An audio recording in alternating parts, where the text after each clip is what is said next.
Hello, welcome to Weathersfield Proctor Library Storytime. This is Glenna Coleman, Youth Services Librarian, and our library bear. You may notice that he is wearing a crown today.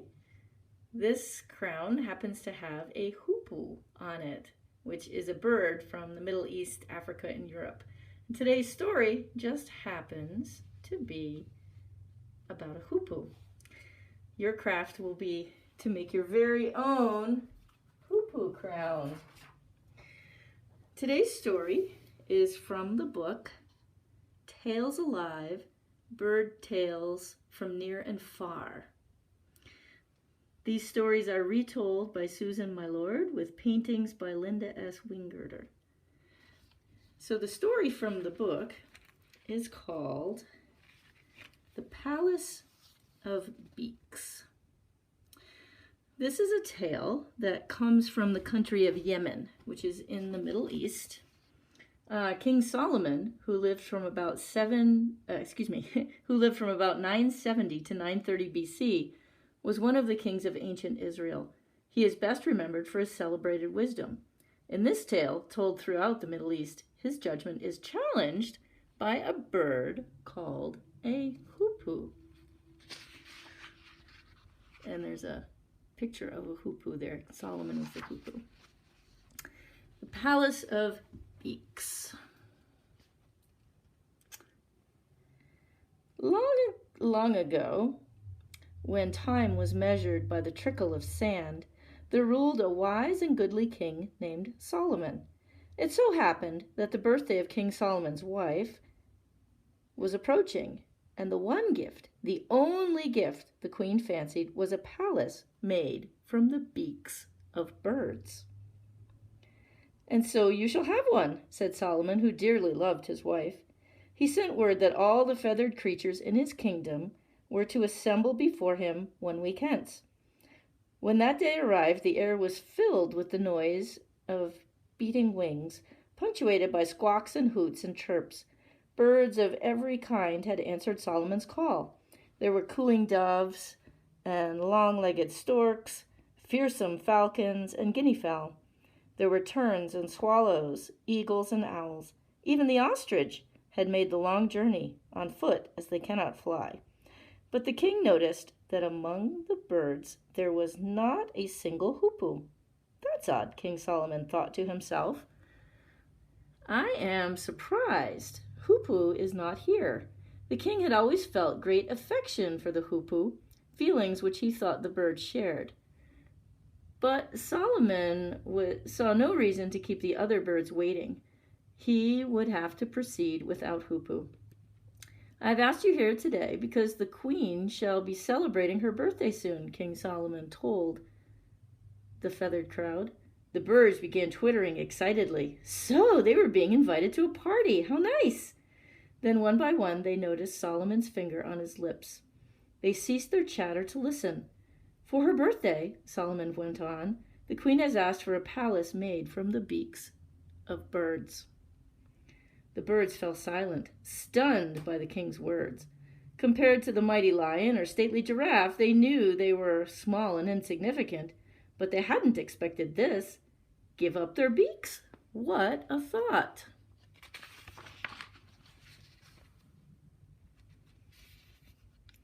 How would they survive without beaks? On the other hand, if Solomon, wise and goodly Solomon, asked for their beaks, who were they to say no? "You can place your beaks in a pile over there," King Solomon said, pointing.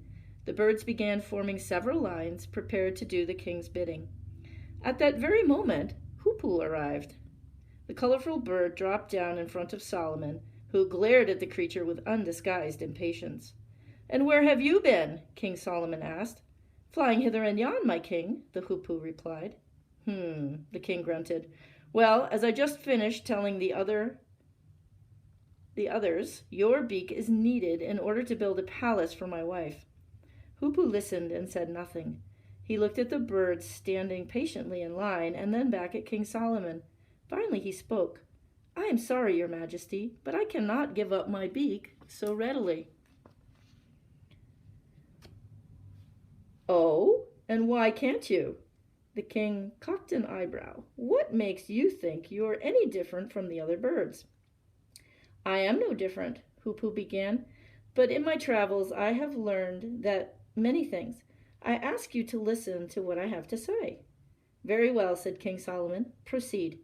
"I have a proposition. Here are 3 riddles. Answer all 3 correctly, and I'll give up my beak without complaint," Hoopoe said. "But if you fail to answer even one of the riddles, you must allow all of us to keep our beaks." Interesting. The other birds were stunned by Hoopoe's boldness. How dare a mere bird challenge mighty Solomon? But the king admired the little bird's pluck. He also felt certain that he could answer the 3 riddles. "I agree to your bargain," he said simply.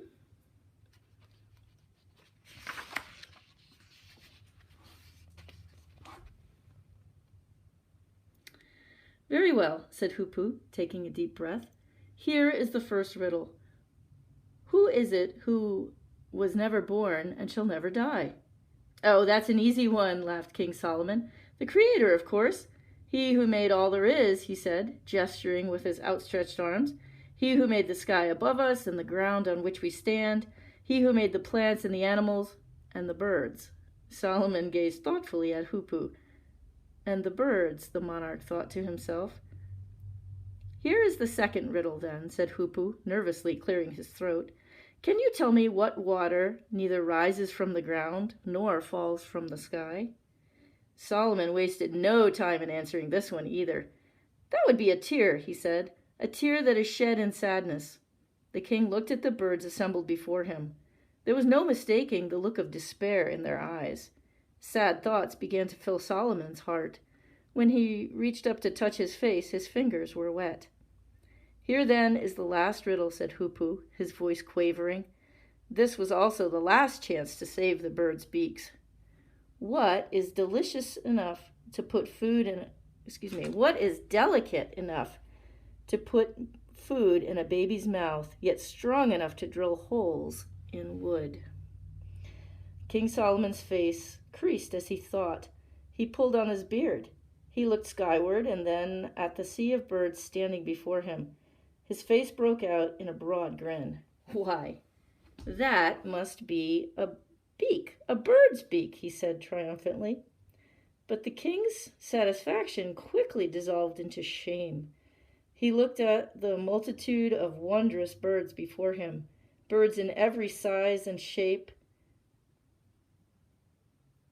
imaginable, whose beaks were so essential to their survival, and he felt the weight of the world on his shoulders. Then he reached out and gently took Hoopoe in his hands, raising the bird high above his head. Speaking loudly enough for all to hear, Solomon said, "I may have solved Hoopoe's 3 riddles, but he poses another question for which I have no answer. And that is, why should any of you give up your beaks? Your beaks are not mine to take. Hear this, there shall be no palace made from beaks." The great relief he saw in the bird's eyes was almost enough to make mighty Solomon weep. To the brave Hoopoe in his hand he said, "It takes a wise man to know when he's been a fool. And what a fool I have been.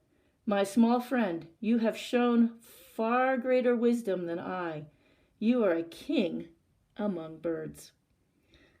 Asking Hoopoe to stay behind, Solomon addressed the others. "You may go now. Blessings upon you." The grateful king then summoned his royal goldsmith and had him fashion a tiny crown for Hoopoe, which he carefully placed on the bird's head. Hoopoe proudly wears the crown to this day, where it serves as a reminder that true wisdom can be found even in the smallest among us. So remember this story.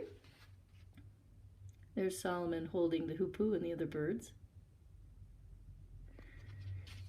This story was called The Palace of Beaks, and it came from the country of Yemen. I hope you enjoyed it. This was from Tales Alive, Bird Tales from Near and Far, retold by Susan Milord with paintings by Linda S. Wingerter. So you can see, Hoopoe was given a crown, which he still wears, and for a craft, you can make your own crown. Now, I put Hoopoe down close, but you can put him up at the top of your crown.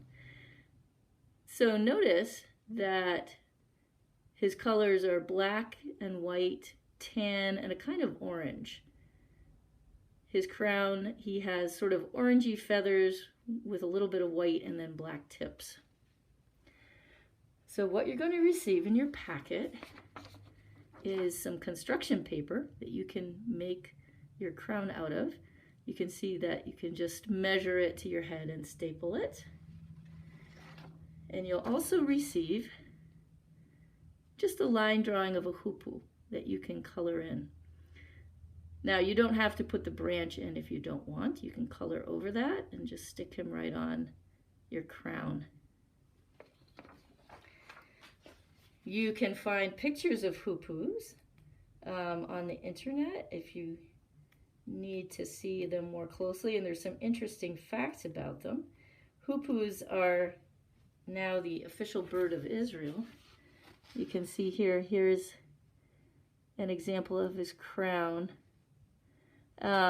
He's got a long thin beak because he eats insects that he picks out of crevices. If you color him from the back, his wings are black and white, and that's why his tail feathers down here are black and white. Well, I hope you enjoyed today's story. Feel free to send pictures of your crown to the website at Weathersfield Proctor Library, and we can put them on the site with your parents' permission. This was Glenna Coleman, Youth Services Librarian at the Weathersfield Proctor Library. I hope you enjoyed today's story time. Join us again.